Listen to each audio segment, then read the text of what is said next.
শিক্ষা দেওয়া। ভালো একটা কথা শুনলাম, আপনার একটা বক্তব্য বানিয়েছেন। আল্লাহর লাখ লাখ শুকরিয়া আদায় করি যে একটা বক্তব্য তৈরি করেছেন। এখানে পড়াশোনা হবে, কি আল্লাহর কোরআন তেলাওয়াত করা হবে। If you teach your son the knowledge of the Quran, আপনি আপনার ছেলে মেয়েকে কোরআনের শিক্ষা দেন। Quran will teach your son the knowledge of the whole world. আপনার ছেলে মেয়েকে কোরআন সারা বিশ্বের জ্ঞান দিবে। জোরে বল সুবহানাল্লাহ। সুবহানাল্লাহ আল্লাহটা বলেন, এটাতে গুনাহ হবে না। এটা জোরে বল সুবহানাল্লাহ। কারণ একবার সুবহানাল্লাহ বললে 90টা নির্ভেজাল নেকি হয়। আলহামদুলিল্লাহ একবার বললে নির্ভেজাল 90টি নেকি হয়। আল্লাহু আকবার একবার বললে 80টা নেকি হয়। কেন হয়? কারণ কোরআনের একটা অক্ষর বললে 10টা নেকি হয়।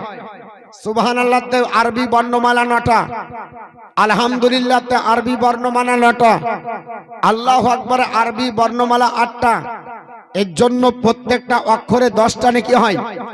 অতএব মুখটা খুলবেন, সুবহানাল্লাহ আলহামদুলিল্লাহ বলবেন। সকালবেলায় বক্তব্যটাকে মূল্যায়ন করবেন। আজ বর্তমান যুগে কোরআনের স্টাডি নাই। আজ কোরআন পড়ি না, রাজমিস্ত্রি কাজ করছে। একটাই স্বাদের লোভে বেটা হয়েছে, এখনো আব্বা বলতে পারেনি। জিজ্ঞাসা করছে বেটার ভবিষ্যৎ নিয়ে কি ভাবছো? তো বলছে বলিস না, স্কুল লেখাপড়া হয় না, চিন্তা ভাবনা করেছে একটু মেশনি পড়াবো। খেতে পাই আর না পাই, চিন্তা ভাবনাটা কিন্তু বড়, অ্যাম্বিশনটা তার কিন্তু আপনার বড়। ঠিক না বে ঠিক বাপ? এখনো বাচ্চা বাপ বলতে শিখেনি, এখনো হামাগুড়ি দিতে শিখেনি। সবে মাত্র বাচ্চা প্রসব দিয়ে মায়ের কোলে হয়তো 6 মাসে দুগ্ধ পান করছে। বেটাকে জিজ্ঞাসা করার সময় নাই। মাকে জিজ্ঞাসা করলেই বলে দেয়, বাপকে জিজ্ঞাসা করলেই বলে দেয় আমার ছেলেকে ইঞ্জিনিয়ার, ডাক্তার, প্রফেসর, অফিসার বানাবো। কিন্তু আজ পর্যন্ত আমরা ভাবতে পারলাম না যে আগে প্রাথমিক জ্ঞানটা দেব, কোরআন শিক্ষা দেব, নামাজ পড়াবো। এর জন্য মেরেছি বা আপনার বলা আছে, এই চিন্তা ভাবনা আমাদের মধ্যে খুবই কম। কিন্তু আমাদের চিন্তা ভাবনা সবার যে একটু আপনার হায়ার এডুকেটেড করতে হবে, এই অ্যাম্বিশনটা আমাদের সবার মধ্যে কাজ করে। করে কি করে না? আজ যদি একবেলা আপনার বক্তব্য না আসে, আমরা আপনার বলা হচ্ছে তাকে মারি না। প্রাইভেট একবার যদি কামাই করে দেয়, বাচ্চার হাতের আপনার বলা আছে কাছ থেকে থালটাকে আমরা কেড়ে নিই। তোর জন্য আপনার নসিবে খাবার নাই, কারণ প্রাইভেট মিস করেছিস। বন্ধুগণ, আমি আপনাদেরকে জেনারেল এডুকেটেড হতে নিষেধ করছি না। জেনারেল আপনার শিক্ষা দরকার আছে, কারণ জেনারেল শিক্ষিত না হলে বর্তমান যুগে খুবই আপনার অসুবিধা। কিন্তু প্রাথমিক অবস্থায় যেটা আপনার আমার জন্য কম্পালসারি লাগবে, সেটা হচ্ছে আপনার বলা হচ্ছে হাদিস কোরআনের জ্ঞান। ছেলেটাকে মানুষ করতে হবে। আগের দিনে দেখা যেত বাড়িতে কেউ কিছু জানুক আর না জানুক, অল্প শিক্ষিত হলেও কোরআন শরীফ অন্তত পক্ষে পড়তো কিনা? আজ মাদের মধ্যে থেকে উঠে গেছে।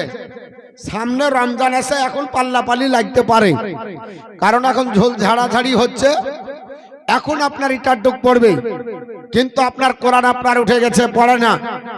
কিন্তু আপনার কোরআন পড়তে হবে, কারণ কোরআন পড়েন। কোরআন যদি পড়েন, কোরআন আপনার এমন একটা কিতাব, Quran is a religious book in which Allah has given the knowledge of the whole world. কোরআন এমন একটা গ্রন্থ, সারা বিশ্বের জ্ঞান আল্লাহ কোরআনেই দান করেছে। জোরে বল সুবহানাল্লাহ। সারা বিশ্বের জ্ঞান আল্লাহর কোরআনে পাওয়া যায়। বলে মতিউর রহমান পৃথিবীর সব জ্ঞান কোরআনে? বলে হ্যাঁ।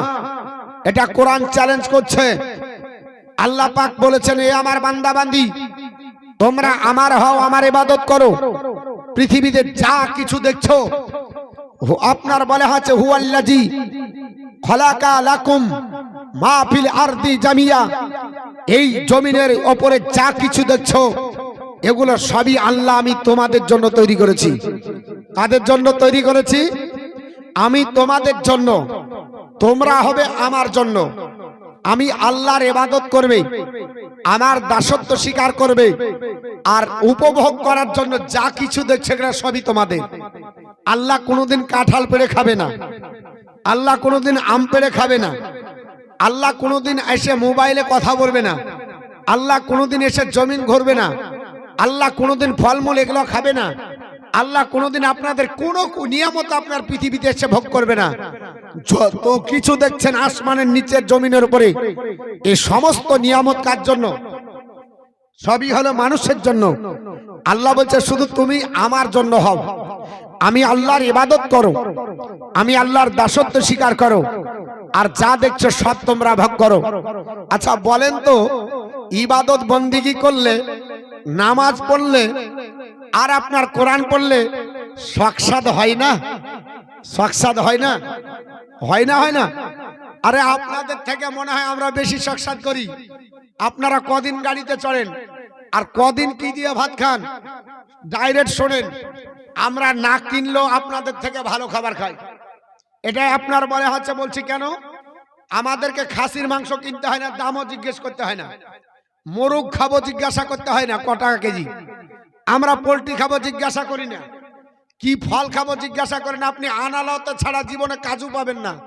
আর এই মতিউর রহমানের মতো লোক যেখানে যাবো দুটো কাজু দিবেই। হুজুর কি কি ফল আপনার আইটেম করব?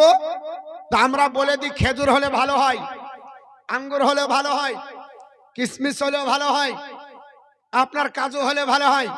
আপনি আনালতে খাবেন, না হলে কুটুম বাড়িতে গিয়ে খাবেন, না হলে রমজান মাসে খাবেন। আর এই অধমের 12 মাসই লেগে আছে রমজান।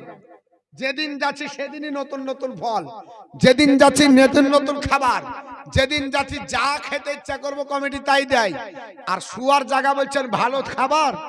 আপনাদের গ্রামে যতটা টপ বাড়ি হবে, মৌলবীদের জায়গাটা ওই বাড়িতে হয়। ভুল বললাম না খারাপ বললাম? বাড়িতে রেস্টোরি করতে আসিনি, লিতেও আসি না। 1 ঘন্টা 2 ঘন্টার জন্য যদি দেন, দেখবেন খুঁজে সবচাইতে টপ র্যাঙ্কের যে বাড়ি, ওই বাড়িটা আমাদের হয়। দুপার আপনার বলে হচ্ছে, দুপার আপনার একটু গোড় দিয়ে নিলাম, বাস আপনার বলে হচ্ছে 80,000 টাকার দামের খাটে একটু শুয়ে নিলাম। আমাদের তো চিন্তা নাই। তা আপনাদের থেকে আমাদের শক্ত কম নাই। তাহলে ইবাদত করলে কি করে আপনার বলে হচ্ছে শখ হয় না? আর ইবাদত করলে কেন আপনার বলে হচ্ছে ভালো জায়গা পাওয়া যায় না? হ্যাঁ, ভালো জায়গা পাওয়া যায়, ইবাদত করলে হয়। কিন্তু বাবা মনের মানসিকতাটাকে পরিবর্তন করতে হবে। এর জন্য বাপ আপনাদের কাছে 2-4টি কথা বললাম শুধু জ্ঞানের উপস্থিতি দেখে। তাই বলে আপনার ভাববেন না সকালবেলাতে মূল্যায়ন করবেন কথাগুলো। যে কথাগুলো বলছে এগুলা গ্রাস করতে হবে, এগুলো আপনার ধারণ করতে হবে। যদিও আমার ছোট আপনার বয়স, কিন্তু কথাটা ওজনদার হয়েছে।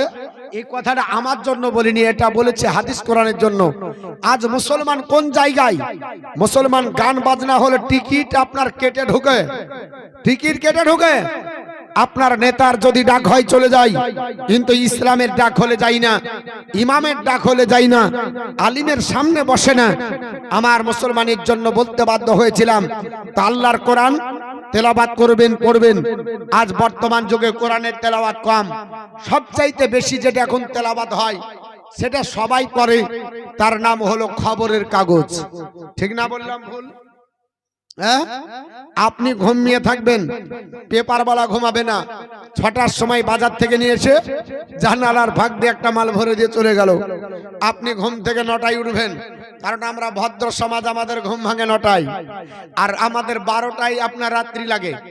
আপনার গরিব মানুষ, যারা অসহায় মানুষ, ভাটায় কাজ করে, যারা বিভিন্ন কাজ কাম করে, এরা এশার নামাজ পড়ার পরেই আপনার ঘুমিয়ে যায়। কিন্তু যারা ভদ্র সমাজের মানুষ, এদের ঘুম আসেন আপনার 12টায়, মানে রাত্রি লাগে 12টায়। আর সকালে এদের জাগ্রত হতে হয় 9টার সময়। আপনার অফিস আদালত থেকে বিভিন্ন কাজে ব্যস্ত, আসার পরে আপনার বৈঠক ঘটে, কলগেট আর ব্রাশ নিয়ে এক পায়ের উপর পা দিয়ে কেবল দুধ চাপন দিবে। বউ আসা আপনার পিছনে হাজির, এই তুমি 9টায় উঠেছো, অফিস যেতে হবে, তুমি কতক্ষণ ধরে পেপার পড়বে, তোমাকে অফিসে যেতে হবে। এখন আপনার বলে আছে বাজছে 9টা, গোসল করতে হবে, অফিসে যেতে হবে, পঞ্চায়েতে যেতে হবে, আদালতে যেতে হবে, ব্লকে যেতে হবে, হাজার মাথায় ঝামেলা। তাড়াতাড়ি পেপারটাকে জোড়ে আপনার বগলে দাবলাম, ঠিক আছে পড়বো আপনার বাসের সিটে, ব্যাগে ভরে নিলাম, বাস আপনার ধরলাম, হতভাগা কপাল পোড়া, বাসের সিট পেলাম না। ওই অবস্থায় দাঁড়িয়ে পড়া হলো না। আপনার অফিস আদালত পঞ্চায়েতে গেলাম, সেখানে যাবার পর চিন্তা ভাবনা নিয়েছি, টার্গেট পেপার তুই থাক, কিন্তু তোকে টিফিনে ঠিক একবার পড়ে নিব। টিফিনে এমন কাজ হেডমাস্টার বা আপনার অফিসে বা আপনার কোনো আপনার বলে আছে অফিসার দিয়েছে, সেখানেও পড়া হলো না। পেপারটা নিয়ে বাড়ি চলে আসলাম, সন্ধ্যা লেগে গেল, দুমুঠো মুখে অন্ন দিতে নাই, সারা দিনের ক্লান্তি আর দূর করতে হবে, ষাট হয়ে চিত হয়ে আপনার খাট সমান হয়ে শুয়ে বুকের উপর পেপার নিয়ে এক খতম দিয়ে ঘুমাই, সারা দিনের ক্লান্তি দূর করে এক খতম দিয়ে দিলাম। এটা হয় না? হয় না? ভদ্র সমাজ মানুষ এরা পেপার পড়তে জানে। আমাদের মতো মৌলবীকে যদি পেপার পড়তে দেন 16 পৃষ্ঠার পেপার 18 পৃষ্ঠার পেপার 8 দিন লাগবে, কারণ আমরা তো জেদ জাবাদ ছাড়বো না, একবারে এ টু জেড পড়বো। প্রত্যেকটা কলম পড়তে পড়তে টাইম শেষ। আর ভদ্র সমাজের মানুষ শুধু পাতা উল্টায়। আমাকে একজন জিজ্ঞেস করছে, আমার সাথে গেছে জালসাতে, বলছে মৌলভী সাহেব এই পেপারে কি পড়তে শুধু পাতা উঠাছে? আমি বলছি পাগলা, এর জন্যই তো বুঝতে পারিসনি, এটা আগে হেডলাইনের খতম বাজছে। হেডলাইনটা পড়লেই বোঝা যায় ইম্পর্টেন্ট খবর কোনটা আর আনইম্পর্টেন্ট কোনটা, ঠিক না বাবা? যারা আপনার পড়তে জানে আগে হেডলাইন গুলো পড়ে নাই, হেডলাইনটা পড়লেই বোঝা যায় কোনটা ইম্পর্টেন্ট আর কোনটা আপনার ইম্পর্টেন্ট না। আমরা মুসলমান, কিন্তু পৃথিবীর জমিনে একটু বিবেক বিবেচনা করেন। আপনার বলা হচ্ছে আপনি খবরের হেডলাইন বুঝতে পারলেন, পেপারের শিরোনাম বুঝতে পারলেন, আর আপনি কোরআনের হেডলাইন বুঝতে পারলেন না, কোরআনের শিরোনাম আপনি আমি বুঝতে পারলাম না। আল্লাহর নবী পবিত্র জবান দ্বারা বললেন, সাহাবারা রাত্রি বেলায় ঘুমানোর আগে বিছানায় সজ্জিত অবস্থায় পবিত্র কোরআনের একটা করে খতম দিয়ে ঘুমাও। সাহাবারা বললেন, ইয়া রাসূলুল্লাহ, ইয়া হাবিবাল্লাহ, আমরা যদি রাত্রি বেলাতে এক খতম দিই তাহলে রাত্রি তো আল্লাহ পাক আপনার বলা হচ্ছে আমাদের ঘুম আপনার হারাম করে দিবে, আর আমাদের ঘুম যদি বেকার হয়ে যায় দিনে কর্মজীবনে ব্যস্ত হয়ে যাব, কর্ম আপনার করতে পারবো না। কারণ আল্লাহ রাত্রি বানিয়েছে কিসের জন্য? মানুষের ঘুমের জন্য। আল্লাহ ঘুম দিয়েছে এমন, আপনার ঘুম হলো সার্ভিসিং সেন্টার। ঘুমটা কি? Servicing centre. আপনি যদি বলেন একটা মানুষ দেখবেন সারা দিন কাজ করছে, দেখবে এত ছোট দিনের বেলা গো কাজ করে কুলায় না, বলে না? বলে না? ওকে বলেন তো 24 ঘন্টা কাজ করবে, কোনো সময়তে আপনার চিন্তা আপনার হবে না, আরাম নেবে না, পারবে? ওকে বলা হবে যে তোকে রাত দিনের মতো দিন করে দিব, হ্যালোজিন দিয়ে 24 ঘন্টা তোকে করে দিব, কোনো সময় তো অন্ধকার থাকবে না, দিনের মতো করে দেবো হ্যালোজিন চতুর্দিকে। পারবে? পারবে না। কেন পারবে না? একটা গাড়ি চলতে গেলে তার একটা মেয়াদ থাকে যে এত কিলোমিটার চলার পরে তাকে সার্ভিসিং করো, না হলে ক্যাং জ্বলতে পারে, মোবাইল ফেল করতে পারে, গিয়ার ডাউন হতে পারে, কোন জিনিস না কোন জিনিস আপনার ডাউন হবে। আপনার এই মানব জীবনের গাড়ি চালানোর জন্য কদিন আপনার কোন কারখানায় গেছেন জানলি? আল্লাহ পাক বলছে পবিত্র কোরআনে, ওয়াজআলনা নাওমাকুম সুবাতা, আমি আল্লাহ পাক তোমাদের ঘুম দিয়েছি ক্লান্তি দূর করার জন্য।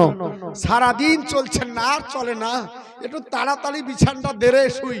যাহা শুলেন 60 হয়ে 8-7 ঘন্টা ঘুমিয়ে নিলেন, সকাল বেলায় উঠছেন আবার যেমন মনে হচ্ছে চাঙ্গা হয়ে গেলেন, আবার 12 ঘন্টা চলবে, চলবে না? আবার চলবে, কিন্তু ওকে কন্টিনিউ চালান চলবে না। ওয়াজআলনাল লাইলা লিবাসা, আমি রাত্রিকে আচ্ছাদন করেছি অন্ধকার দিয়ে। ওয়াজআলনান নাহারা মাশা, আমি দিন তৈরি করেছি কর্মজীবনের জন্য। আল্লাহ পাক আপনাকে আমাকে এই যে জীবন দিয়েছে, এই জীবনের আপনার মূল্যায়ন করতে শিখতে হবে। তো আল্লাহর নবী বললেন, সাহাবারা তোমরা রাত্রি এক খতম দিয়ে ঘুমাও। সাহাবারা বললেন, ইয়া রাসূলুল্লাহ, এক খতম দিলে সারা রাত ঘুম বেকার হবে, আমাদের জীবনে আমরা কর্মজীবনে ব্যস্ত হয়ে যাব, তাহলে আমাদের কর্ম করা হবে না। আল্লাহর নবী সাল্লাল্লাহু আলাইহি ওয়াসাল্লাম পবিত্র জবানে বললেন, সাহাবারা পবিত্র আপনার কোরআনের একটা সূরা আছে, নাম হলো তার ছোট আপনার সূরাটার নাম হলো ইখলাস। গোধা বাংলায় কলহ আল্লাহ বলে, কিন্তু সূরাটার নাম হলো সূরাতুল ইখলাস। আল্লাহর নবী পবিত্র জবান দ্বারা বললেন, এ আমার সাহাবারা রাত্রি বেলায় ঘুমানোর আগে এই ছোট্ট সূরাটা বিছানায় সজ্জিত হয়ে আপনার 3 বার পড়ে ঘুমিয়ে দাও। আমি রাসূলুল্লাহ বললাম, তোমার আমলনামায় আল্লাহ আল্লাহ একটা পূর্ণাঙ্গ কোরআনের খতম তোলার সাবধান করবে। জোরে বলুন সুবহানাল্লাহ।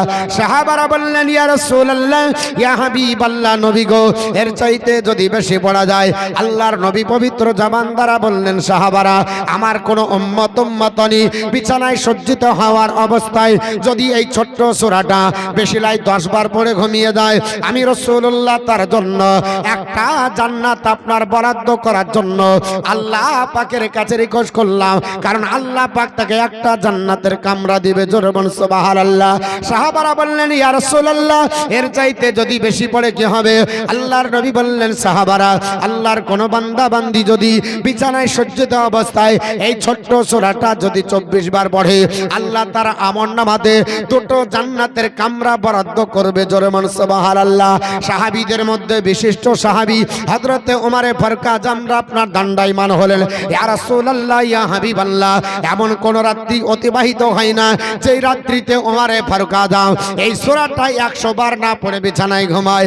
আল্লাহর নবী বললেন, ওমর, আল্লাহ তোমার আমলনামাতে 10টি জান্নাতের কামরা বরাদ্দ করবে। জোরে বলি। কিন্তু আমরা কপাল পোড়া, আল্লাহর নবীর কথা ভালো লাগে না।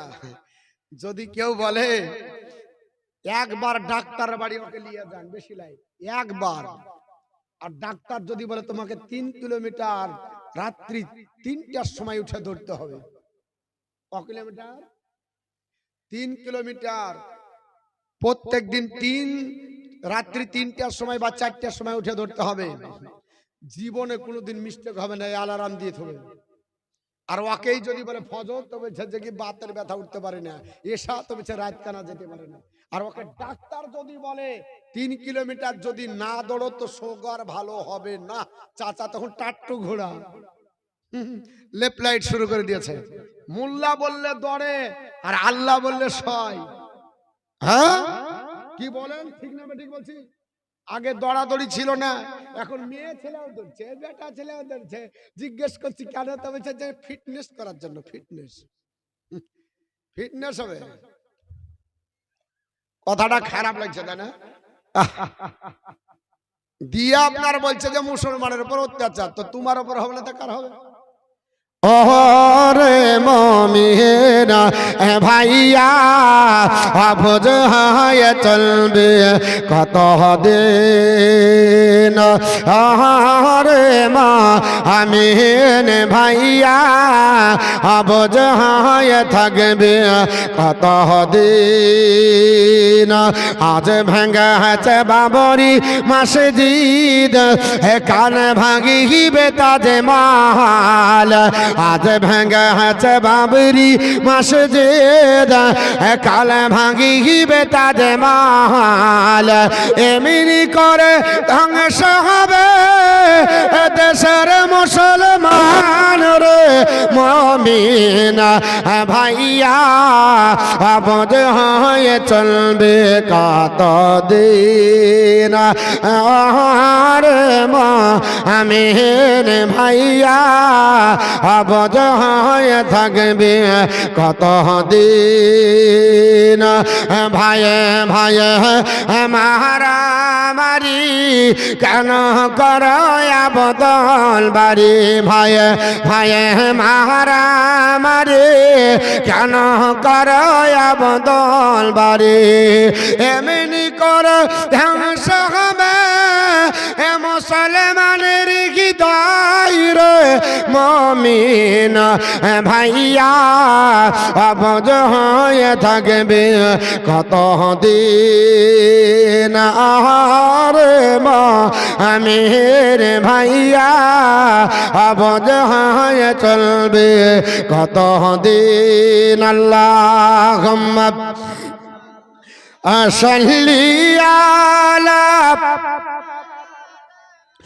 মাওলানা মুহাম্মদ আলা আলে শহীদিনা মাওলানা মুহাম্মদ সাল্লাল্লাহু তাআলা আলাইহি ওয়াসাল্লাম।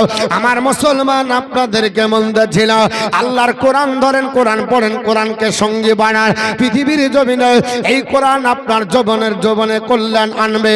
পৃথিবীর জমিনে কোরআন থেকে অনেক কল্যাণ পাওয়া যায়। বর্তমান যুগে এই কোরআনের আপনার উপরে আপত্তিকর মন্তব্য অনেকে করে, তবে কোরআন আপনার ডিলিট করা সম্ভব নয়, কোরআনকে ধ্বংস করা সম্ভব নয়। তিনটি জিনিসের উপরে উঠে পড়ে মানুষ লেগেছে, একটা হলো কালামুল্লাহ, একটা হলো রাসূলুল্লাহ, একটা হলো বাইতুল্লাহ। এই তিনটি জিনিসকে ধ্বংস করার জন্য পৃথিবীতে মাথা ছেড়ে দাঁড়িয়েছে বাতিল ধর্মগুলো। আপনার তিনটি জিনিসকে ধ্বংস করার চিন্তা ভাবনা নিয়েছে, কিন্তু কিয়ামত পর্যন্ত এই তিনটি জিনিস ধ্বংস করতে কেউ পারবে না। কারণ আপনারা জানেন পৃথিবীতে আল্লাহর ঘর আপনার কাবা বাইতুল্লাহ পৃথিবীতে ধ্বংস করার জন্য আব্রাহা বাদশা এসেছিল হাতি বাহিনী নিয়ে। আল্লাহ পাক তাদেরকে ধ্বংস করে আপনার তিনটা করে থিরিনার গুলি দিয়ে আবাবিল পাখি দ্বারাতে ধ্বংস করে নাস্তানাবুদ করে আল্লাহর কাবাকে কিয়ামত পর্যন্ত আমার আল্লাহ ঐতিহ্যবাহী করে রেখে দিয়েছে। পৃথিবীর জমিনে আপনার বলে হয়েছে নমরুদ দেশে চলো পৃথিবীতে আল্লাহর নবী ইব্রাহিম আলাইহিস সালামের বাক শক্তি বন্ধ করবে, আল্লাহর ওয়াহদানিয়াতে বন্ধ করার জন্য আল্লাহ পাক তাকে বাড়তে দেয়নি।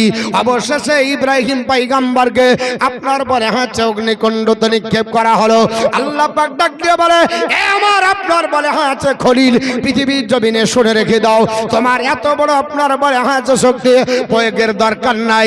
আমি আল্লাহ পাক নমরুদকে জব্দ করার জন্য একটা ল্যাংড়া মশা রেখেছি। ল্যাংড়া মশা তার জন্য যথেষ্ট হবে। নাকের ছিদ্র দিয়েবে হেডকোয়ার্টারে যখন যাওয়ার পরে কামড়া আরম্ভ করেছে আপনার পৃথিবীর জমিনে মাথা ঠুকে মোরগের মতো আপনার তারপরেও যখন শেষ হলো না, অবশেষে তার দেহ রক্ষে জুতা পিটা পিটা করতে করতে এই আপনার হারামখোর আপনার বলে হাঁচে নমরুদকে জাহান্নামে পাঠিয়ে দিয়েছে। পৃথিবীর জমিনে এমনি করে আপনার বলে হাঁচে সাদ্দাত দেশে চলো আল্লাহর জান্নাতকে অস্বীকার করেছিল, নকল জান্নাত তৈরি করেছিল, আল্লাহ তার মনের বাসনা পূর্ণ করতে দেয়নি। সদরকের বুকের উপরে ফেলে আপনার চিরদিনের জন্য জাহান্নাম বানিয়ে দিয়েছে। পৃথিবীতে একটা লোক এসেছিল আপনার নাম হলো তার আপনার বলে হাঁচে সালমান রুশদি। আল্লাহর কোরআনের বিপক্ষে স্লোগান দিয়ে কোরআনকে দা স্যাটানিক ভার্সেস বলেছিল, আল্লাহ তার মনের বাসনা পূর্ণ করতে দেয়নি। আল্লাহর কোরআন আজও পৃথিবীতে ওয়াকিবহাল আছে। আপনার বাংলাদেশের রাজবাড়ির মেয়ের নাম হলো তাসলিমা নাসরিন, আল্লাহর নবীর বিপক্ষে স্লোগান দিয়েছিল, নবীর চরিত্র কলঙ্কিত করার চেষ্টা করেছিল, আজানকে বেশ্যা নারীর আহ্বান বলেছিল। আল্লাহ পাকের আপনার ঘরে আজান চলছে, আপনার নিজেই আপনার বিছানায় সজ্জিত হয়ে প্যারালাইসিসের আক্রান্ত হয়ে চিরদিনের জন্য আপনার ধূলিসাৎ হয়ে গেল। আজ থেকে আপনার 3 বছর আগে পৃথিবীর জমিনে বাংলা আপনার দিল্লির সাত জমিনে একটা আপনার বলে হাঁচে শিয়া সম্প্রদায়ের ওয়াকফ বোর্ডের চেয়ারম্যান, লোকটির নাম হলো ওয়াসিম রেজভি, আল্লাহর কোরআনের বিপক্ষে স্লোগান দিয়েছিল এবং বলেছিল 26টি আয়াত রিমুভ করতে হবে। কোরআন আপনার পড়লে মানুষ আতঙ্কবাদী হয়, কোরআন পড়লে মানুষ সন্ত্রাসী হয়, কোরআন পড়লে নাকি মানুষ টেররিস্ট হয়। এই স্লোগান দিয়ে মানুষকে ভুল বুঝিয়ে চলো, কারণ কোরআন তার পড়া ঠিক নাই, কোরআন সে বুঝতে পারেনি। আল্লাহর কোরআন বলেছে ইউদিল্লু বিহি কাসিরা ওয়া ইয়াহদি বিহি কাসিরা।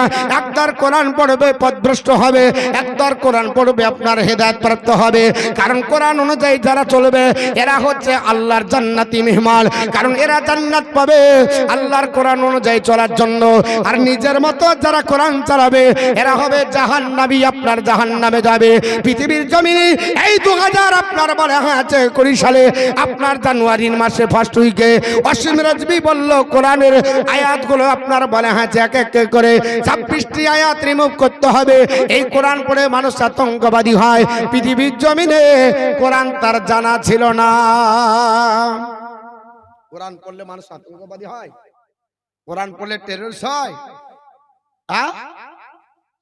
কোরআন পড়লে মানুষ হয়, টেররিস্ট হয় না, আতঙ্কবাদী হয় না, সন্ত্রাসী হয় না। কোরআন পড়লে কি হয়? কোরআনকে জিজ্ঞাসা করুন, কোরআন তোমাকে পড়লে কি হয়? কোরআন বলছে ইয়া আইয়ুহান নাস কাদ জাআতকুম মাউইজাতুম মির রাব্বিকুম ওয়াশিফাউল লিমা ফিস সুদূর। মহান আল্লাহ পাক বলে, হে মানব জাতি, আমি আল্লাহর তরফ থেকে এসে গেছি তোমাদের কাছে একটা নাসিহাত। এই নাসিহাতটা হলো পবিত্র কোরআন। এই নাসিহাত অনুযায়ী চললে কি হবে? ওয়াশিফাউল লিমা ফিস সুদূর, হৃদয় রোগের আরোগ্য হবে। জোরে বলুন সুবহানাল্লাহ। জামা কাপড়ে ময়লা ধরে, সার্ফ এক্সেল ব্যবহার করে, সুফিদ ব্যবহার করে, সানলাইট ব্যবহার করে, শরীরে ময়লা ধরে, একটু লাইফ বয় মেখেলেন, ইয়া মেখেলেন, মার্গো মেখেলেন, বিভিন্ন কোম্পানি সাবান ব্যবহার করেন, বাস একবারে শরীর কড়কড় করবে। মাথা আপনার বলে হচ্ছে জ্বর ধরেছে, মাটি দেন, টাকা থাকলে শ্যাম্পু দেন, আপনার মাথা পরিষ্কার হবে। ভাই, ভিতরে যদি একটু ময়লা ধরে, এক প্যাকেট সানলাইট দিয়ে দিলে হবে না? হ্যাঁ, ময়লা ভিতরে ধরে গেছে হৃদয়ে, তো আপনার বলা হচ্ছে দোকান থেকে এক প্যাকেট সানলাইট ভরে দিব, হা করে পরিষ্কার হবে না? দেন না গো, হবে? চাচা মাথা হিলেছে, হবে? মরবে, ও বাঁচবেই না। সানলাইট দিয়ে হবে না, সার্ফ এক্সেলে হবে না, লাইফ বয় হবে না, কেয়া হবে না, শ্যাম্পু তো হবে না। হৃদয় রোগ যদি হয়, ওয়াশিফাউল লিমা ফিস সুদূর, হৃদয় রোগের আরোগ্য হলো কোরআন। কোরআন দিয়ে হৃদয় রোগ ভালো করতে হবে। পৃথিবীর কোন মেডিসিন দিয়ে হৃদয় রোগ ভালো হয় না। আল্লাহর কোরআন বলছে হৃদয় রোগের আরোগ্য হলো কোরআন। আলা বিজিক্রিল্লাহি তাতমাইন্নুল কুলুব, আল্লাহর জিকিরে হৃদয়কে প্রশস্ত করো। আর আজকে বর্তমান যুগে কোরআনের বিরুদ্ধে স্লোগান দিয়ে বলছে কোরআন পড়লে মানুষ আতঙ্কবাদী হয়।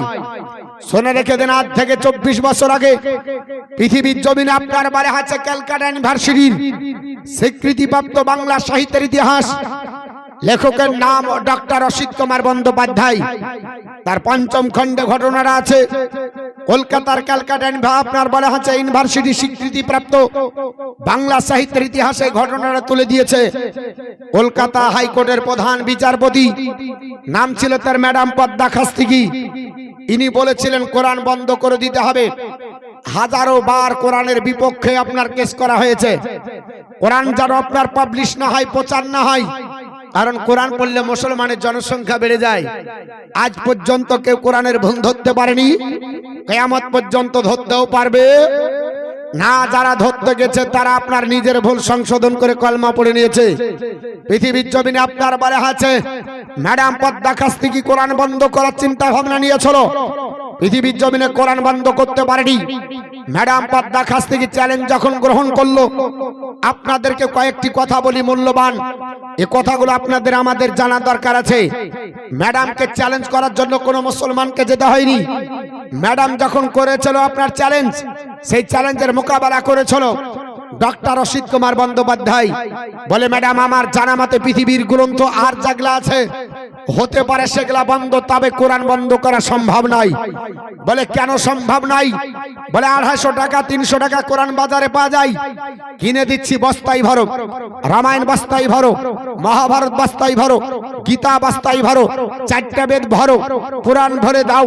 আপনার বলা হচ্ছে পৃথিবীতে জিন্দা বস্তা ভরো, মুখ বাঁধার পর হাওড়া ব্রিজ এনে দাও, জলাশয় নিমজ্জিত করো, ধ্বংস হয়ে যাবে সব কিতাব। 1 বছর সময় দেব, রামায়ণ তৈরি করতে হবে। ম্যাডাম বলছে সম্ভব নাই। বলে, কেন সম্ভব নাই? বলে, রামায়ণের হাফেজ নাই, 2 বছর সময় দেব, মহাভারত তৈরি করো। সম্ভব হবে না, মহাভারতের হাফেজ নাই, 3 বছর সময় দেব। হিন্দু শাস্ত্রের সমাদৃত গ্রন্থ, নাম হলো তার গীতা, সব জায়গায় পাওয়া যায়, সবার বাড়িতে পাওয়া যায়। কলকাতা সেদিন আপনার জামাত করে, আপনার অনুষ্ঠান করে গীতা পাঠ অনুষ্ঠান করা হলো। একটা হাফেজ খুঁজে দেখাও পৃথিবীর জমিনে, আকাশের নিচে, জমিনের উপরে একটা ওষুধের অনুপাম তৈরি করব বলে গীতার হাফেজ পাবেন না, সম্ভব হবে না। 4 বছর সময় দেব, 4টা বেদ তৈরি করো, ঋগ্বেদ, সামবেদ, যজুর্বেদ, অথর্বেদ। সম্ভব হবে না, এরও হাফেজ পাওয়া যাবে না। 5 বছর সময় দেব। হিন্দু শাস্ত্রের প্রাচীন গ্রন্থ, নাম হলো তার পুরাণ, 18 খণ্ডে বিভক্ত, তৈরি করে দেখাও। সম্ভব হবে না। 6 বছর সময় দেব। ত্রিপিটক তৈরি করো, তাও সম্ভব হবে না, এরও হাফেজ পাওয়া যাবে না। 7 বছর সময় দেব। গ্রন্থ সাহেব তৈরি করো, এটাও সম্ভব হবে না, এরও হাফেজ পাওয়া যাবে না। না, 8 বছর সময় দেব, জিন্দাবাস্তা তৈরি করো, সম্ভব হবে না, এরও হাফেজ পাওয়া যাবে না। ম্যাডাম যদি পৃথিবীতে 8 বছর দেওয়ার পরে পৃথিবীর কোনো গ্রন্থ রচনা সম্ভব না হয়, 8 বছরের দরকার নাই, 8 মাসের প্রয়োজন নাই, 8 দিনের দরকার নাই, মাত্র 1 দিনের 8 ঘন্টার সময় একজন মুসলমানের ঘরের হাফেজে কোরআনকে যদি এক জায়গায় দাঁড়িয়ে 8 ঘন্টা সময় দেওয়া যায়, পবিত্র কোরআনের সূরা ফাতিহার আলিফ লাম থেকে আপনার স্টার্ট করে দিবে আর সূরা নাসের সিন পর্যন্ত এক জায়গায় দাঁড়িয়ে আল্লাহর রেকর্ডিং করা কোরআন 8 ঘন্টার ব্যবধানে পূর্ণাঙ্গ কোরআনের খতম আপনার একটা নাই, হাজার হাজার হাফেজ আপনার বলা হচ্ছে প্রত্যেকটা দেশে আপনার বিরাজমান আছে। 8 ঘন্টার ব্যবধানে পবিত্র কোরআন আপনার জেরক্স কপি বের করে মানুষকে উপহার দিতে পারে। জোরে বলুন সুবহানাল্লাহ। ম্যাডাম পদ্মা খাস্তিকির জবান বন্ধ হয়ে গেছিল, বলে প্রত্যেকটা দেশে পাওয়া যায়, বলে দেশে নয়, একটা দেশে 8-10টাও পাওয়া যাবে। ও জেরক্স কপি বেশি দিয়েছে আল্লাহ, কারণ আমার আল্লাহ পাক বলে ইন্না নাহনু নাযালনা ওয়া ইন্না লাহু লাহাফিজুন। আমি আল্লাহ কোরআন অবতীর্ণ করেছি, সংরক্ষণ করার দায়িত্ব আমি আল্লাহর। অতএব মোল্লার উপর দেয়নি কখন কোরআন পড়াবে, কখন বন্ধ করবে। পৃথিবীর আর কোন গ্রন্থ নাই, একটা ধারাপাত্র যদি মুখস্থ করে শোনাতে পারেন। 18 বছর থেকে অঙ্ক করাচ্ছিল স্যার, জিজ্ঞেস করছি 25 ঘরের নাম্বার বলেন, তখন বলছে যে দাঁড়াও আমরা অঙ্ক করে বের করলি, ফর্মুলা জানা আছে। ওকে 25 কে 25 দিয়ে গুণ করেন, 25 কে 25, 25 দুগুণে 50, 3 25 আপনার বলে হচ্ছে কত, এরকম করতে করতে যদি ব্র্যাকেট ভাঙেন তার আর মাথা ঘুরে যাবে। 18 বছর অঙ্ক করে ধারাপাতটা মুখস্থ করতে জান খারাপ হয়ে যায়। এই পবিত্র কোরআন আপনার হৃদয়ে আছে, এটা অন্য কারো কৃতিত্ব নেই, এটা আল্লাহ পাক সংরক্ষণ করে রেখেছে, আর কোন গ্রন্থ নাই। আমার মুসলমান বলার উদ্দেশ্য হলো, আপনারা রাগ করছেন আমার কথায়, খারাপ লাগছে, কিচ্ছু বলছেন না, মাশাআল্লাহ সুবহানাল্লাহ আলহামদুলিল্লাহ, আলোচনা করতে হবে। হ্যাঁ, তো আমি আপনার বলা হচ্ছে একটু কোরআনের বিষয়ে কিছু বলি, বলবো না? হ্যাঁ, দেবেন তো টাকা দিবেন তো? আগে আপনার কবিয়ালি টাকা দিবেন কি দিবেন না? হ্যাঁ, তো আপনার টাকা পয়সা কিছু দিন আগে কোরআনের কিছু আপনার ফজিলত বর্ণনা করি, কোরআন সম্পর্কে কিছু আলোচনা করি। দেখেন বাপ, কিছু মূল্যবান কথা আপনার বলতে গেলে একটু সময় লাগে। আপনাদের কাছে আমি কোনো কিস্সা কাহিনী শোনাবো না, যা শোনাবো একটু আপনার বলা হচ্ছে ঐতিহাসিক প্রেক্ষাপটে। এখন আবার ঐতিহাসিক বক্তৃতা করলে আপনার পুলিশের রাগ কত, বলছে খবরদার কিছু বলবেন না, বিপক্ষে যেন না হয়, মানে আর হিসাবে। আমি বললাম যে শুনেন, আমার আপনার জীবন যতদিন আছে মরতে তো একদিন হবে, জেলে গেলেও মরতে হবে, জেলের বাইরে থাকলেও মরতে হবে, মরতে হবে, মরার হাত থেকে কারো রেহাই না, নাকি? হক কথা বলবো, তাতে জীবন থাকার যা। হ্যাঁ, একবার দর্শন পড়ুন, আল্লাহুম্মা সাল্লি আলা সাইয়্যিদিনা মাওলানা মুহাম্মাদ ওয়া আলা আলি সাইয়্যিদিনা মাওলানা মুহাম্মাদ সাল্লাল্লাহু আলা মুহাম্মাদিন সাল্লাল্লাহু আলা মুহাম্মাদ হরদম জাবাসন কালা পাকে নামে মুহাম্মাদ হরদম জাবা শাফিআনা মুহাম্মদ সাল্লাল্লাহু আলাইহি ওয়াসাল্লাম। তো বাপ বলছিলাম আল্লাহর কোরআন, এই কোরআনের ভুল ধরতে আজ পর্যন্ত কেউ পারেনি, কিয়ামতের সকাল হবে পারবে না। জোরে বলুন সুবহানাল্লাহ। পৃথিবীর বিশ্ববিখ্যাত একজন বিজ্ঞানী, নাম হলো তার ডক্টর মরিস বুকাইলি, নাম শুনেছেন, বাড়ি হলো তার ফ্রান্সের দেশে। আল্লাহর কোরআনকে ভুল প্রমাণ করব বলে গোটা বিশ্বকে চ্যালেঞ্জ করে ধরো। আল্লাহ পাকের কোরআন তার চ্যালেঞ্জ গ্রহণ করে তার ভুল সংশোধন করে কলমা পড়িয়ে মুসলমান বানায়। কারণ টেকরিক ফিজিন মাই কোরআন, আল্লাহর কোরআনে তোমরা শরণাপন্ন হও, Quran will solve all your problem, তোমাদের সব সমস্যার সমাধান আল্লাহর কোরআন দেবে। জোরে বলুন সুবহানাল্লাহ। সুবহানাল্লাহ। ডক্টর মনিস বুকাইলি কোন কোরআনের আয়াতের ভুল ধরার চেষ্টা করেছিল? ওই কোরআনের আয়াতটা হলো সূরা ইউনূসের 92 নম্বর আয়াত। বলবেন হুজুর 92 নম্বর আয়াতে কি আছে? একটা ইন্টারন্যাশনাল কাফেরের কথা আছে বাবা। ওই কাফেরকে এখনো দেখা যায়, লোকটার নাম হলো ফেরাউন। যদি এখন ইন্টারনেট সার্চ করেন, গুগল যদি আপনি সার্চ করেন, আপনার ফেরাউনের নাম লিখবেন, বেটা এখনো যে আপনার বলে আছে হাত পা নিয়ে আপনার কাছে হাজির হবে, তবে হাতটাও খসে যায়নি, এখনো পা গুলো খসে যায়নি, এখন আপনার মাথাটা খসে যায়নি। পৃথিবীর বিজ্ঞানীরা বলে 8 দিন যদি 72 ঘন্টা যদি হয়, মানুষ আপনার কবরস্থ হলে তার লাশটা বাস হয়ে যায়। 8 দিন হলে পচন ক্রিয়া আপনার জোরতাল আপনার চলে। 40 দিন হলে মানুষের গোটা মাংসগুলো গলে গলে আপনার হাড্ডি থেকে আলাদা হয়ে যায়। যদি 2 বছর হয়ে যায়, একটা মাংস পাওয়া যাবে না, হাড্ডিগুলো কুড়িয়ে নিয়ে আসা হবে।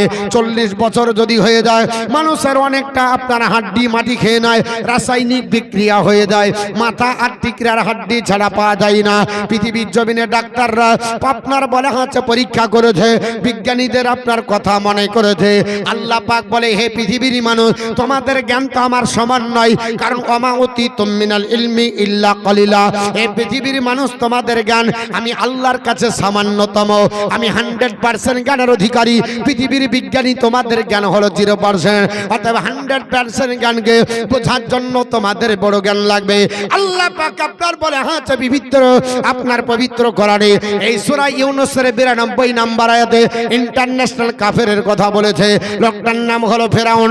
আমার আল্লাহ পাক বলেছে ফালিয়াউমা নুনাজ্জিকা বিবাদানিকা লিতাকুনা লিমান খালফাকা আয়াতান।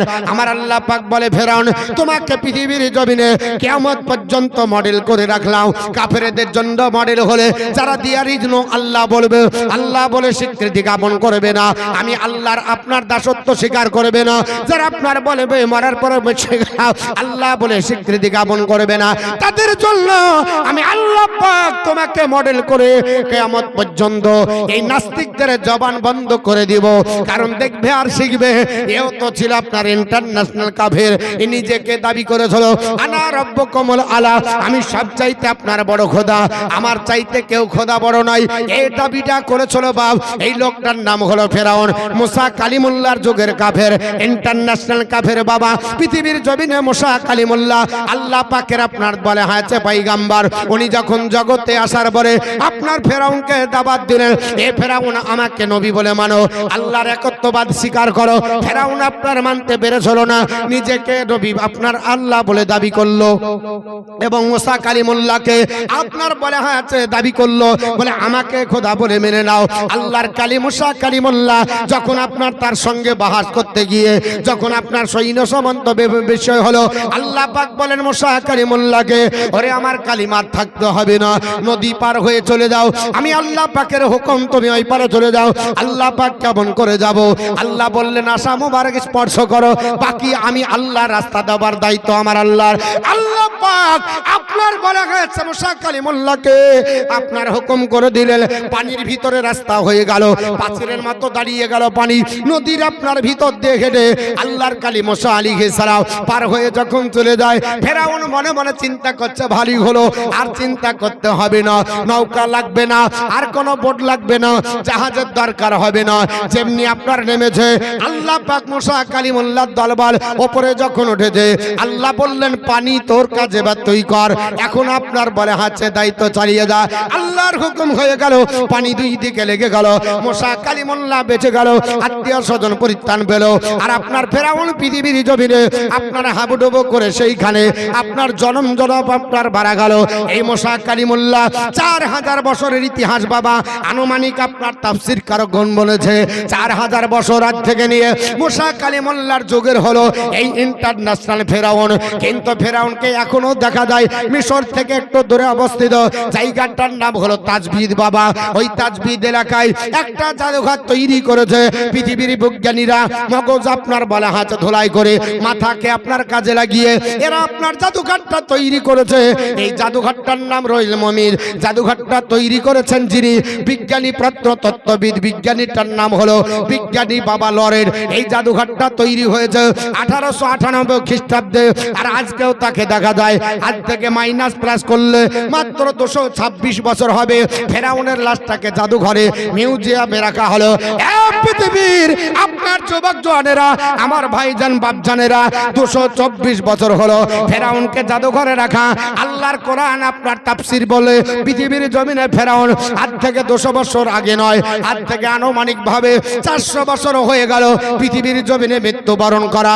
অথচ 400 বছর ধরে কোথায় আপনার 4000 বছর পূর্বে আপনার ফেরাউনের মৃত্যু হয়েছে।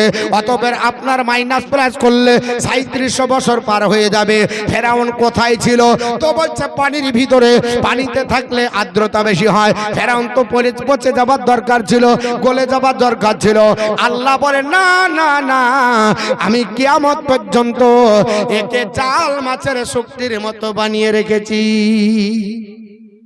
নষ্ট হবে না, পচবে না, গলবে না। এই শক্তি আছে, এর নষ্ট হওয়ার কোনো জায়গা নাই। যারা আপনার বলে আছে আপনার আল্লাহকে অস্বীকার করবে, তারা দেখবার শিখবে। আল্লাহর আপনার বলে আছে, কোরআন আপনার বলে আছে, চ্যালেঞ্জ করেছে, ফালিয়াউমা নুনাজ্জিকা বিবাদানিকা লিতাকুনা লিমান খালফাকা আয়াতান। এ ফেরাউন, তোমাকে কিয়ামত পর্যন্ত তোমার বডিকে আমি আল্লাহ পাক আপনার মডেল করে রেখে দিলাম, কারণ তোমার আপনার পরবর্তীতে যারা নাস্তিক হবে দেখবার শিখবে। এই ফেরাউনের লাশকে নিয়ে আপনার বলে আছে চিন্তা ভাবনা করে এই সূরা আপনার ইউনূসের 92 নম্বর আয়াত ডক্টর মরিস বুকাইলি বলল, এটা আমরা মানতে পারলাম না। ফেরাউনকে আমরা মমি করে রেখেছি, তাই ফেরাউন আছে, কারণ এটা বিজ্ঞানের অবদান। যারা মিউজিয়াম গেছেন, জাদুঘরে ঢুকবেন, দেখবেন ধ্বংসাবশেষের কীর্তি পাওয়া যায়। আপনার অনেক প্রাণী বিলুপ্ত হয়ে গেছে, তাদের আপনার বলা হচ্ছে বডি পাওয়া যায়, অনেক হস্তলিপি পাওয়া যায়, অনেক কিছু দেখা যায়। কারণ আমাদের পুনর্জন্মে যারা আসবে, আমাদের পরবর্তীতে যারা জেনারেশন আসবে, তারা দেখবে আর বলবে মিউজিয়ামে এই জিনিসটা ছিল। কিন্তু বর্তমান যুগে আজকে আপনার বলা আছে, এ যদি আপনার ফেরাউনকে নিচেও রাখেন, ফেরাউনকে যদি জলের মধ্যেও রেখে দেন, আল্লাহর কোরআন বলছে কিয়ামত পর্যন্ত ফেরাউন আপনার নষ্ট হবে না, আপনার গলে যাবে না, আপনার পড়ে যাবে না, আপনার ধ্বংস হবে না। কারণ ফেরাউনকে আল্লাহ পাক আপনার মডেল বানিয়ে রেখেছে। এই জন্য পৃথিবীর জমিনে এ মুসলমান,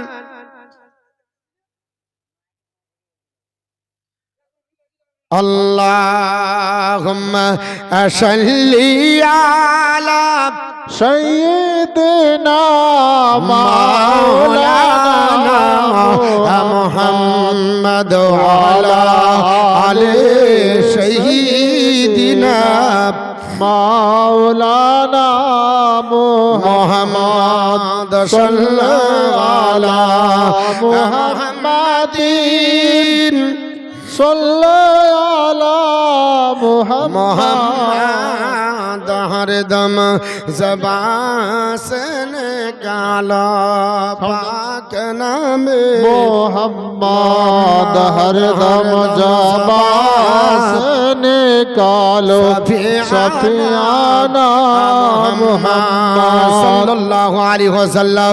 আমার মুসলমান ভাইজান, আপনাদের মধ্যে যাইছি না, পৃথিবীর জমিনে আপনার বলা হয়েছে ফেরাউনের লাশকে নিয়ে চিন্তা ভাবনা করে যখন এই মন্তব্য করলো, পৃথিবীর জমিনে আপনার বলা হয়েছে তারা আপনার বুঝতে পেরে আপনার বলা হয়েছে মুসলমানদের পক্ষে আপনার স্লোগান দিয়েছিল।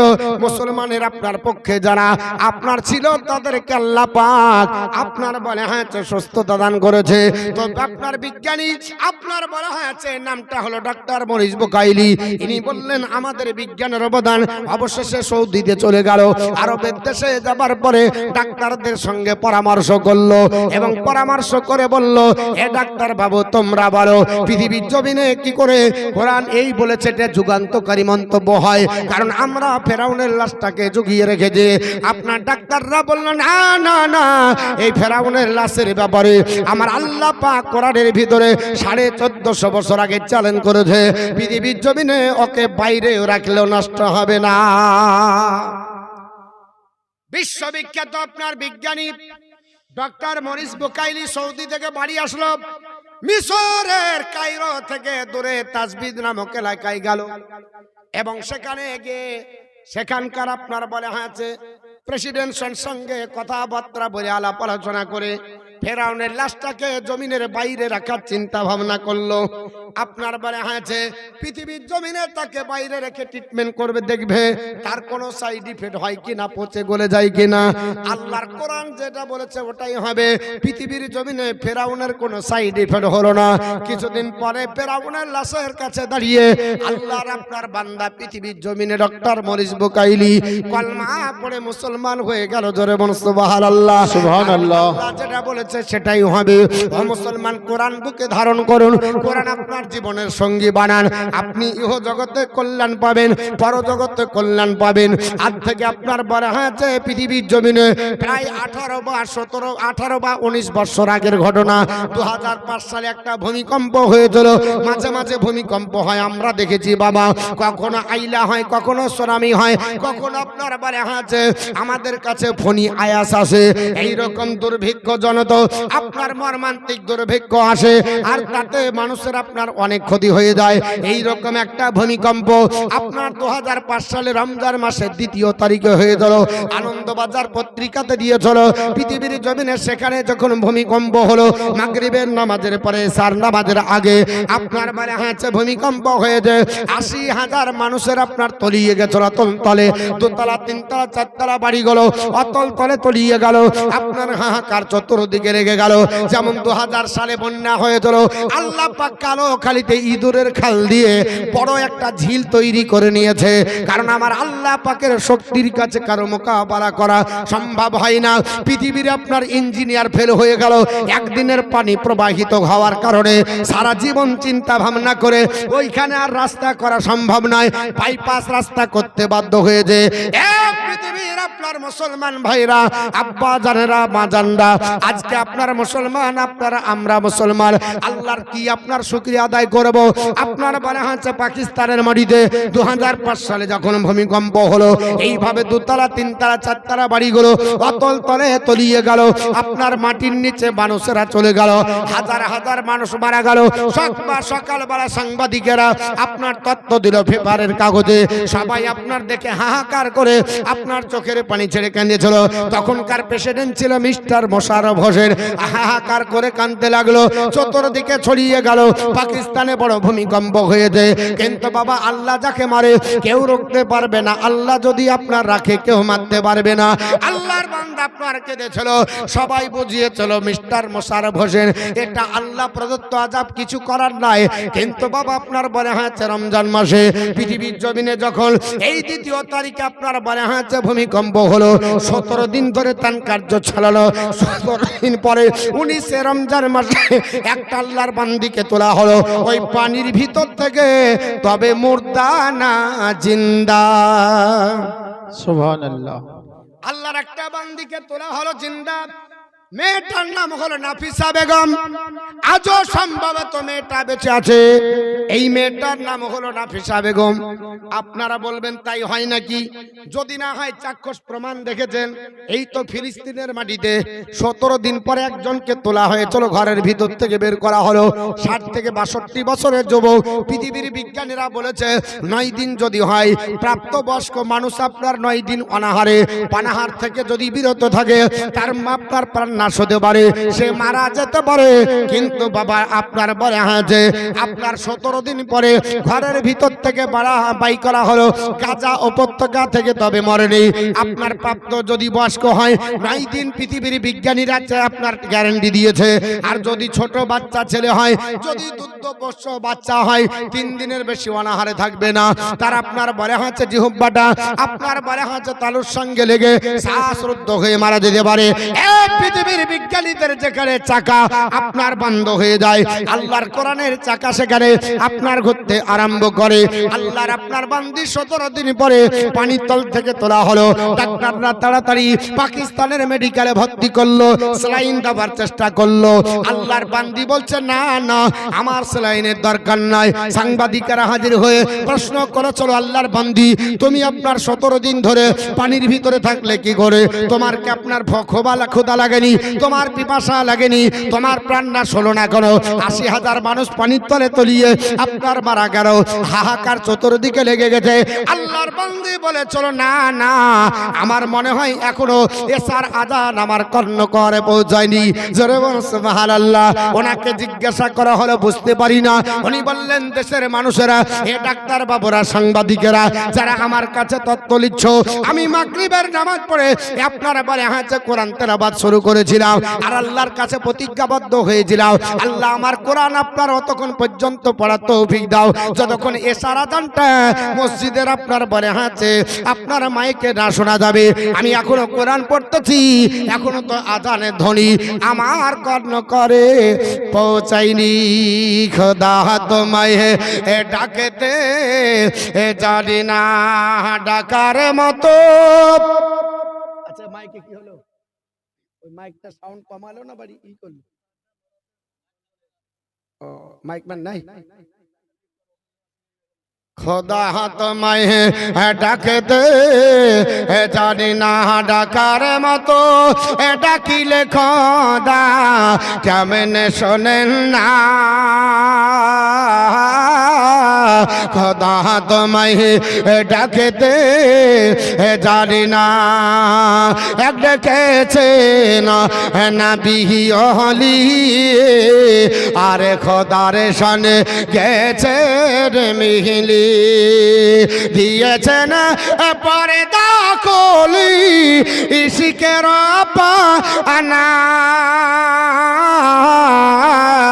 খোদা তোমায় ডাকতে জানি না, এক ডেকেছে না মোশানাবি, তোর পাহাড়ে গেলেন চলে, এক ডেকেছে না মোশানাবি, তোর পাহাড়ে গেলেন চলে, আরে খোদার নূরে পাহাড় জলে মশা জলে না। খোদা তোমায় ডাকতে জানি না, এক ডেকেছে না ইব্রাহিম নবী, নমরুদের অগ্নিতে পড়ে, এক ডেকেছেন ইব্রাহিম নবী, আরে নমরুদের অগ্নিতে পড়ে, আগুনে হইল ফুল বাগিচা, পশম জলে না। খোদা তোমায় ডাকতে জানি না ডাকার মতো, ডাকিলি খোদা কেমন শোনে না। খোদা তোমায় ডাকতে জানি না। বাপ, এটা হচ্ছে মাদ্রাসার মানে মক্তব তৈরি করেছেন, সেখানে কোরআন হাদিস পড়ানো হবে এই উদ্দেশ্যে জালসা, তাই না বাপ? আমি আপনাদের কাছে বেশি না 5টা ব্যক্তির কাছে আপনার 5,000 টাকা করে চাচ্ছি। আল্লাহর বান্দি যারা আছে 5টা মার কাছে 1,000 টাকা করে নিব। কেন? আপনাদের বেতন বেড়ে গেছে। হ্যাঁ, লক্ষ্মী ভান্ডার যারা পান, আগে 500 পাচ্ছিলেন, দিদি বলেছে 500 লাই এখন 1000 দেব। অতএব আর কসমেটিক কিনতে অসুবিধা নাই। 11 মাসের টাকা আপনি খাবেন, 1 মাসের টাকা এই মক্তবে দিবেন। এই মক্তব আপনার চলবে, কোরআন হাদিসের শিক্ষা হবে, আপনার জীবনে আপনার নেকি থাকবে। যতদিন আপনি আপনার বলা আছে মারা যাওয়ার পরে কবরস্থ থাকবেন, যতদিন এই মাদ্রাসা থাকবে ততদিন আপনার নেকি পৌঁছাবে। আর কেউ উঠাউঠি করবেন না, ভালো করে শোনেন, কেউ পালিয়ে যাবেন না। কারণ কয়েকটা লোক চলে গেল, খারাপ লাগলো যে জাল সাথে আপনার বলা হচ্ছে আলোচনা শুনেও মানুষের আপনার বলা হচ্ছে থাকতে ইচ্ছা করে না। কি জানি কি শুনবে আপনার বলা হয়েছে। আল্লাহ পাকের বান্দা বান্দি আমরা ইনশাআল্লাহ যতক্ষণ থাকবো হাদিস কোরআনের আলোচনা করব। আল্লাহ পাক আমাদের সেই তৌফিক যেন দান করে, জোরে বলেন আল্লাহুম্মা আমিন। যদি নাও দিতে পারেন যাবেন না, একবার বেশি না আমাকে 10 মিনিট সময় দিবেন। 10 মিনিটের পর আমি আবার বক্তৃতা করব, কারণ কমিটি শুধু আমার দিকে তাকাচ্ছে মৌলবি কখন মুখ খুলবে। কিন্তু শোনেন, ভিটটা তো বাঁধতে হবে। ভিট না বেঁধে যদি এখন ছাদ করব মনে করি, তো আপনার হবে গো? হ্যাঁ, কোন দিকে ফাটল ধরবে ভাঙনের মতো সব ইদিক উদিকে পেলাপুলি হবে। এর জন্য আপনার বড়হাচাকে ভিটটা বেঁধে নিলাম, টাইবিম দিয়েছি। অন্তত পক্ষে এখন আর আপনার ইদিক উদিক গেলেও মোটামুটি লড়ালড়ি হবে না মনে হয়। তাও আপনার বিশ্বাস নাই, আপনাদের কি পছন্দ তা তো জানি না। তবে আপনার বলা হচ্ছে একজন মা 500 টাকা দিয়েছে, আর 5 জনের মার কাছে যাবেন, আপনি যাবেন, বলবে লক্ষ্মী ভান্ডার যাতে ঢোকে, আপনার বলা হচ্ছে 1000 করে দিবে। আর যদি না দেয়, আপনার দোয়া যদি না করি মন খারাপ হয়, আর যদি লক্ষ্মী ভান্ডার বন্ধ হয় কদিন ঘুরবে আল্লাহ ভালো জানে। এর জন্য আপনার বলবো 1000 করে দিবেন, আল্লাহর কাছে দোয়া করবো আপনি তো পাবেন পাবেন, আপনার মরার পরও যেন অ্যাকাউন্ট নাম্বার বন্ধ না হয়, আপনার 7 গোষ্ঠী যেন পেতেই থাকে। হ্যাঁ, আর আপনাদের কাছে 5